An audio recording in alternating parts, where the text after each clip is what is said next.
Bonjour à tous. Ce matin, nous continuons dans notre série de prédications sur la lettre aux Éphésiens. On y a vu le grand projet de salut de Dieu pour réconcilier l'univers entier avec lui. On a vu l'unité qu'il crée même entre des groupes de personnes qui semblaient irréconciliables au sein de l'Église. On a vu comment cette unité se manifestait également dans les relations au sein de la communauté. Comment notre vie devait être transformée par la relation avec Jésus-Christ. Et aujourd'hui, nous arrivons à un moment où Paul va parler de conséquences pratiques dans la manière de vivre plusieurs relations, plusieurs catégories de relations spécifiques. Nous lisons dans la lettre aux Éphésiens au chapitre 5, à partir du verset 21 jusqu'au verset 9 du chapitre 6. Soyez soumis les uns aux autres à cause du respect que vous avez pour le Christ.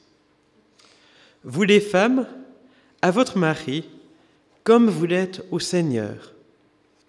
Car le mari est la tête de sa femme, comme le Christ est la tête de l'Église. Le Christ est en effet le sauveur de l'Église, qui est son corps. Comme l'Église se soumet au Christ, les femmes se soumettent en tout à leur mari. Marie, aimez votre femme, tout comme le Christ a aimé l'Église et a donné sa vie pour elle. Il a voulu ainsi que l'Église appartienne totalement à Dieu, après l'avoir purifiée par l'eau et par la parole. Il a voulu se présenter à lui-même l'Église dans toute sa beauté, pure et sans défaut, sans tache, ni ride, ni aucune imperfection. Les maris doivent donc aimer leurs femmes comme ils aiment leur propre corps. Celui qui aime sa femme s'aime lui-même. En effet, personne n'a jamais haï son propre corps. Au contraire, on le nourrit et on en prend soin, comme le Christ le fait pour l'Église. Son corps dont nous sommes membres. Comme il est écrit, c'est pourquoi l'homme quittera son père et sa mère pour s'attacher à sa femme, et les deux deviendront une seule chair. Il y a là un grand projet de salut, et moi je dis qu'il se rapporte au Christ et à l'Église. Mais il s'applique aussi à vous. Il faut que chaque mari aime sa femme comme lui-même, et que chaque femme respecte son mari. Vous les enfants, puisque vous êtes unis au Seigneur, obéissez à vos parents, car cela est juste. Tu respecteras ton père et ta mère, est le premier commandement suivi d'une promesse, afin que tu sois heureux et que tu jouisses d'une longue vie sur la terre. Et vous, les pères, n'irritez pas vos enfants par votre attitude, mais élevez-les en leur donnant une éducation et une formation inspirées par le Seigneur.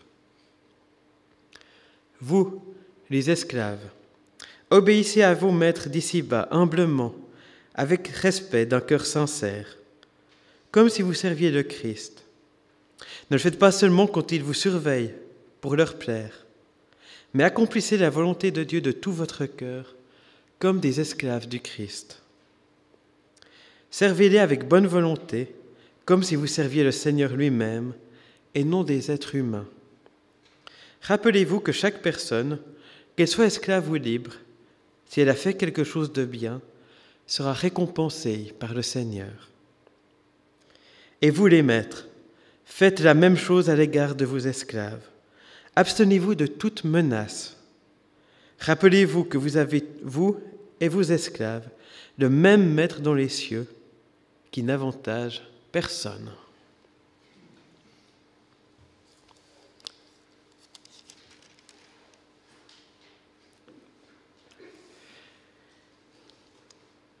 Ce passage commence par la consigne générale « Soyez soumis les uns aux autres à cause du respect que vous avez pour le Christ ».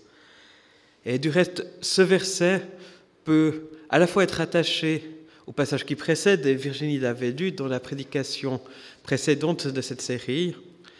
Donc c'est à la fois un principe général.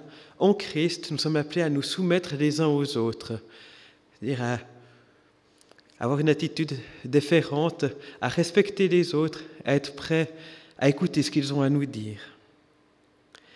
Mais c'est aussi l'introduction du passage que nous avons lu aujourd'hui, où Paul va appliquer ce principe de soumission à 3 catégories spécifiques de relations. La relation entre le mari et sa femme, la relation entre les parents et les enfants, la relation entre les maîtres et les esclaves. Alors aujourd'hui, on va se concentrer le plus sur la relation entre mari et femme, parce que c'est aussi celle que Paul développe le plus. Et puis après, on donnera quelques éléments spécifiques aux 2 autres relations qui sont mentionnées. Alors, ce texte parle de soumission. Et c'est quelque chose qui nous dérange facilement dans notre époque, qui peut facilement être vu comme quelque chose de choquant, quelque chose qui nous pose des problèmes. Une des raisons, c'est qu'on est dans une époque qui est très individualiste, qui est très je fais ce que je veux dans ma vie, moi tout seul, c'est moi qui décide, et qui a de la peine avec la notion d'une autorité. Et la notion d'autorité est facilement vue comme avilissante, comme si le fait que quelqu'un ait une autorité sur un autre voulait forcément dire qu'une personne vaut moins que l'autre. Et de plus, on a très vite à l'esprit tous les abus d'autorité qui peuvent se produire. On a très vite à l'esprit ceux qui emploient de leur autorité pour dominer les autres et pour les écraser. Parce qu'on peut dire en tout cas 2 choses d'une manière assez générale. La première, c'est que dans d'autres époques, on n'avait pas forcément l'autorité comme ça. Dans d'autres époques, on pouvait être content et fier d'obéir à un bon roi ou de suivre un bon capitaine dans une bataille ou d'être sous les ordres d'un bon patron. Ça pouvait aussi être vu comme quelque chose d'honorant de dépendre de quelqu'un dont on pouvait être fier. Et puis une deuxième chose, c'est que quand on parle d'autorité en tant que chrétien, je crois qu'il faut aussi écouter ce que Jésus lui-même dit sur l'autorité, où Jésus parle aussi par rapport à ces questions d'abus et de domination. Dans Matthieu, au chapitre 20, les disciples de Jésus, 2 des disciples de Jésus lui demandent d'être à la première place à côté de lui. Et Jésus va remettre un petit peu les points sur les i, sur comment l'autorité doit être vécue entre disciples de Jésus-Christ. En Matthieu 20, au verset 25 à 28, Jésus les appela tous et dit : « Vous savez que les chefs des peuples, les commandants maîtres, et que les personnes puissantes leur font sentir leur pouvoir. Mais cela ne se passera pas ainsi parmi vous. Celui qui veut devenir grand parmi vous sera votre serviteur, et celui qui veut être le premier parmi vous sera votre esclave. C'est ainsi que le Fils de l'homme n'est pas venu pour être servi, mais pour servir, et donner sa vie comme rançon pour libérer une multitude de gens. » Donc Jésus souligne cette tendance à l'abus qui se produit dès que quelqu'un a autorité. Et c'est comme ça que ça se passe dans les nations. Ceux qui ont autorité dominent ceux qui leur obéissent et les écrasent. Mais Jésus donne une autre vision d'autorité, une vision d'autorité qui est là pour servir, une vision de l'autorité qui est là pour le bien de l'autre, où celui qui a autorité se fait finalement le serviteur des autres pour leur bien. Et il dit cela à l'exemple de ce que lui-même est venu faire sur la terre. Il est le Seigneur et le Maître de toute autorité, mais il est venu sur terre pour servir et pour donner sa vie pour libérer un grand nombre de personnes. Et ça transforme la manière dont l'autorité doit être vue. Et d'ailleurs, dans le passage d'Éphésiens, Paul lui aussi prend ce que Jésus fait comme exemple de ce que doit être, en particulier la relation entre la femme et son époux. Paul prend ce parallèle et l'utilise en fait dans les deux sens. Il regarde la relation entre les époux pour dire, ça nous parle aussi de la relation entre Christ et son Église, entre Jésus-Christ et tous ceux qui ont cru en lui. Et en même temps, il prend la relation entre Jésus-Christ et son Église et ceux qu'il a rachetés pour en tirer quelque chose par rapport à ce qui devrait exister entre le mari et sa femme. Il dit « Marie, aimez votre femme, tout comme le Christ a aimé l'Église et a donné sa vie pour elle. » Il a voulu ainsi que l'Église appartienne totalement à Dieu après l'avoir purifiée par l'eau et par la parole. Il a voulu se présenter à lui-même l'Église dans toute sa beauté, pure et sans défaut, sans tache, ni ride, ni aucune imperfection. Jésus-Christ est venu se donner entièrement pour nous purifier de tout mal, pour nous racheter et nous permettre de connaître Dieu. Et Paul place sa barre très haut en disant que le mari est appelé à aimer sa femme comme Jésus-Christ a aimé l'Église. De la même manière que Jésus se donne pour ceux qui mettent leur foi en lui, bien le mari est appelé à se donner pour le bien de sa femme, pour son épouse.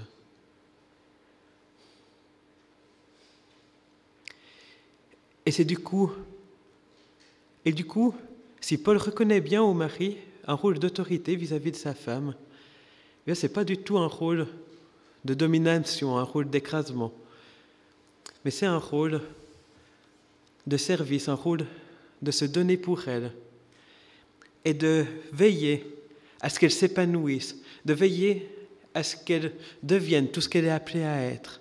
De la même manière que Jésus-Christ veille sur son Église pour son bien, pour qu'elle soit belle, pour qu'elle soit digne de Dieu, et bien de la même manière, le mari doit veiller sur sa femme pour lui permettre d'être tout ce qu'elle est appelée à être, tout ce que Dieu lui a donné comme don et comme aspiration juste et bonne se développe et porte du fruit. Et Paul souligne l'attachement qui existe entre mari et femme. Dans la Genèse, en instituant le mariage, Dieu a dit « C'est pourquoi l'homme quittera son père et sa mère pour s'attacher à sa femme, et les dieux deviendront une seule chair. » Et Paul dit que ce verset parle en premier lieu du Christ et de l'Église. Par la foi en Jésus-Christ, nous sommes unis avec lui, de telle manière que ce que Jésus a fait sur la croix en mourant s'applique à nous, et de telle manière que la résurrection du Christ s'applique aussi à nos vies, que nous sommes ressuscités avec Jésus. Mais cela s'applique également dans le couple. Puisque l'homme et la femme forment une seule chair, eh bien, c'est comme si le corps de l'un devient aussi un peu le corps de l'autre.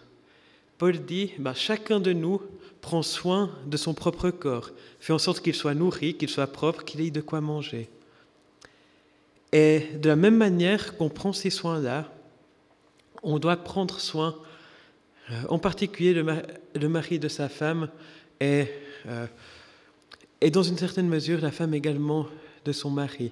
Puisque nous formons une seule chair, eh bien, les soins que nous avons pour notre conjoint, c'est comme prendre soin de soi-même. Quand on se fait du bien à notre conjoint, on se fait du bien à nous-mêmes, puisque nous vivons ensemble, que nous partageons l'entier de notre existence. Eh bien, plus le conjoint se sentira bien, plus ça ira bien pour nous-mêmes aussi. Et Dieu nous appelle à avoir ces soins-là. Et Paul fait ce parallèle entre ce qui se passe dans le couple et ce qui se passe et l'amour que Jésus-Christ a pour son Église. Ça veut donc aussi dire que la manière dont nous vivons nos couples sont censés refléter l'amour que Dieu a pour tous ceux qui ont mis leur foi en lui. Ça veut dire qu'en regardant comment nous vivons nos relations de couple, le monde autour de nous devrait voir comme un reflet de ce que Jésus est venu faire pour nous. Ça place la barre très haut. Mais je crois que ça doit aussi, d'une certaine manière, nous encourager à nous dire, eh bien, quand je m'investis pour que mon couple, notre couple, soit beau et juste et bon, eh bien, je suis aussi en train de servir le Seigneur. Je suis en train de faire quelque chose pour Dieu. Et bien sûr que sur cette terre, eh bien, les relations de couple sont rarement idylliques. Bien sûr que sur cette terre, on devra toujours faire avec un mari qui n'est pas aussi bien que ce que Dieu l'appelle à être, avec une épouse qui n'est pas encore parfaite, pure, sainte, sans tache ni ride. Et sur cette terre, eh bien, les rides, elles vont plutôt s'accumuler que disparaître. Mais malgré ces imperfections, eh bien, nous sommes appelés à nous battre pour vivre des couples où l'amour de Dieu est reflété. Et il y a des héros parmi nous. Quand on se bat avec persévérance pour vivre un couple qui vaut la peine, quand on arrive à fêter 40, 50, 60 années de mariage, on a fait quelque chose d'héroïque, on s'est investi pour quelque chose que Dieu nous demande de faire, quelque chose qui vaut la peine, quelque chose qui témoigne de sa gloire. Et quand on se bat au quotidien pour persévérer dans un couple où les choses ne sont pas faciles, où il peut y avoir des tensions, où il peut y avoir des imperfections de l'un et de l'autre, où tout n'est pas évident, on est en train d'être des héros pour Dieu. Et je crois qu'il faut qu'on encourage et qu'on valorise ceux qui se battent pour persévérer dans un couple où les choses ne sont pas évidentes. Cependant, ces principes ne doivent pas non plus être utilisés pour justifier des abus, pour imposer à quelqu'un de persévérer dans un couple où il n'y a plus de bienveillance, il n'y a plus de volonté de continuer à vivre un couple dans l'amour. Alors, Jésus est explicite sur le fait que lorsqu'un des conjoints commet adultère, l'autre conjoint est légitimé à se séparer. Parce que celui qui commet en particulier l'adultère rompt l'alliance qui existe entre le mari et la femme. Et du coup, le conjoint qui est victime n'est plus tenu par cette alliance qui a déjà été rompue. Et avec prudence, mais je pense qu'il y a certaines situations où le comportement de l'un et de l'autre équivaut à une rupture de l'alliance du mariage.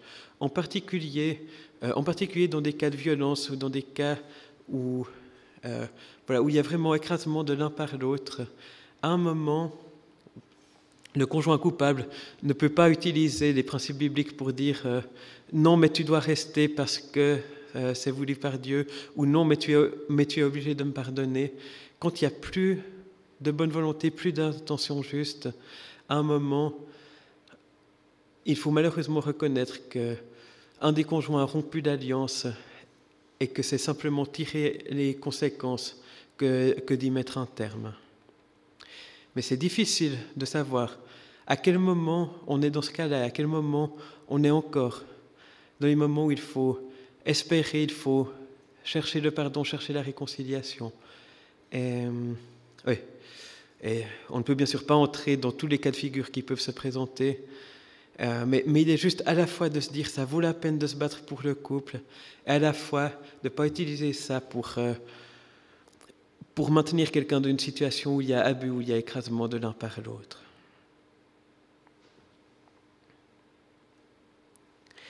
Je voudrais aussi souligner que ce passage et d'autres parlent explicitement de soumission de l'épouse par rapport à son mari, mais qu'il n'y a pas de passage qui indique clairement une soumission des femmes en général aux hommes en général.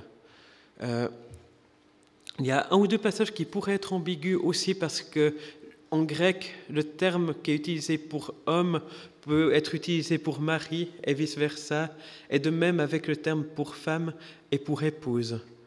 Mais tous les textes qui sont clairs parlent de la relation entre mari et femme et pas des relations entre le genre masculin et le genre féminin d'une manière générale.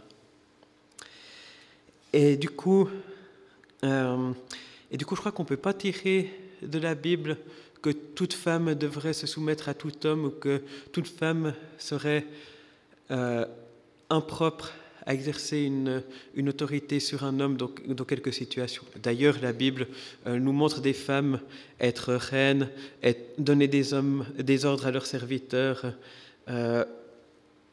être collaboratrices de Paul dans l'annonce de l'Évangile, etc., etc.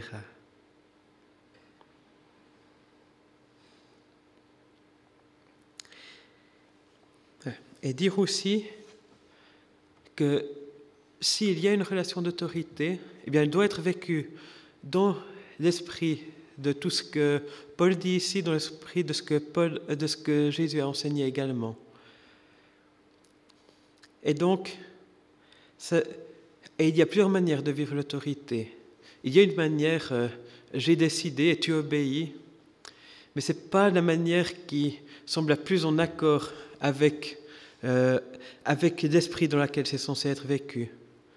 Lorsque l'autorité est vécue comme un service de l'autre, eh bien, il va y avoir une écoute de ses besoins, une recherche de savoir de quoi l'autre a besoin, de qu'est-ce qui correspond le mieux à ce qui lui est nécessaire.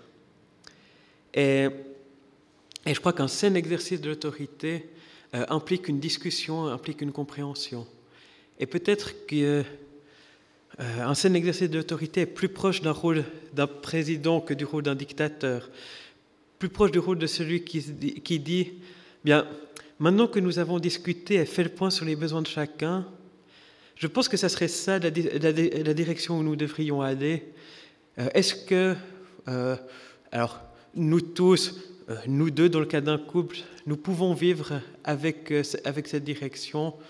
Eh bien, si c'est OK, faisons cela. » Plus d'être celui qui synthétise et clôt les débats en cherchant la solution la meilleure que celui qui va imposer une solution à tous.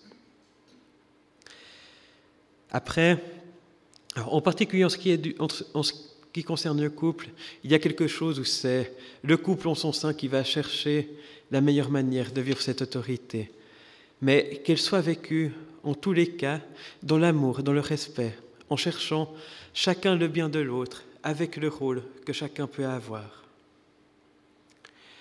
Quelques mots sur les relations entre maîtres et esclaves, entre parents et enfants. Alors, souligner que dans ces deux cas, Paul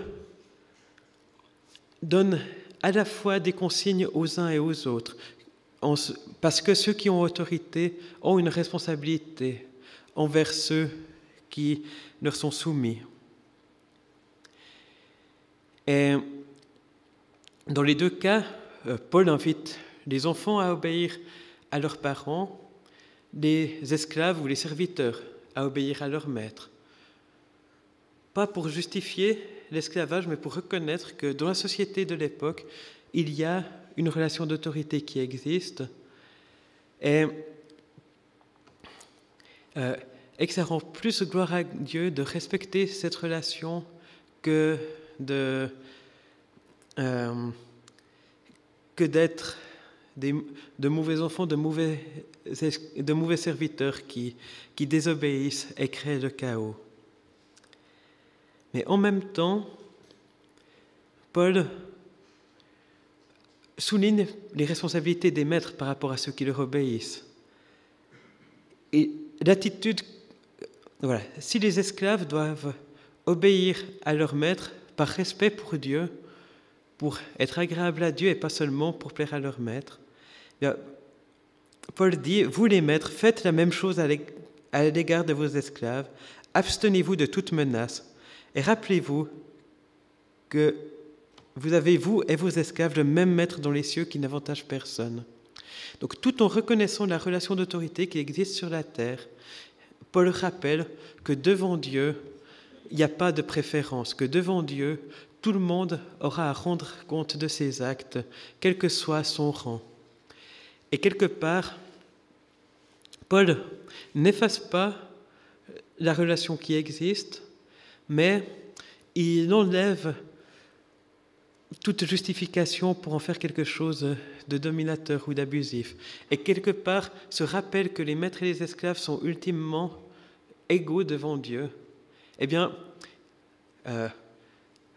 sur la durée, une fois que cette graine semée par Paul va maturer, ça va aboutir à ce qu'il n'y ait plus d'esclaves parmi les chrétiens, mais des relations où il y a une autorité, mais on reconnaît l'égalité de chacun au sein de la relation.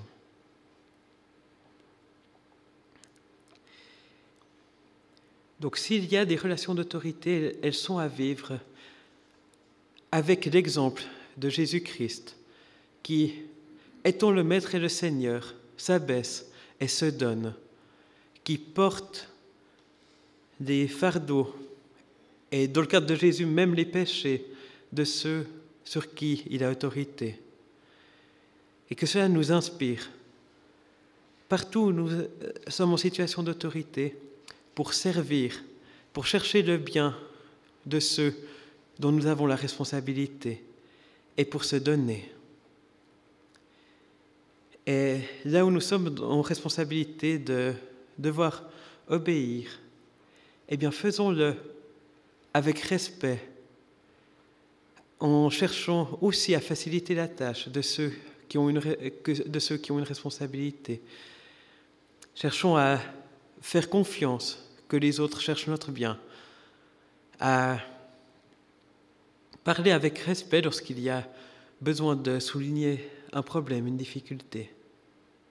Cherchons à honorer Dieu avec notre attitude, quelles que soient nos circonstances. Et que Dieu nous donne de vivre toutes les relations dans lesquelles nous sommes placés d'une manière qui lui rende gloire, d'une manière où notre attitude reflète quelque chose de l'attitude de Dieu envers nous. Au nom de Jésus-Christ. Amen.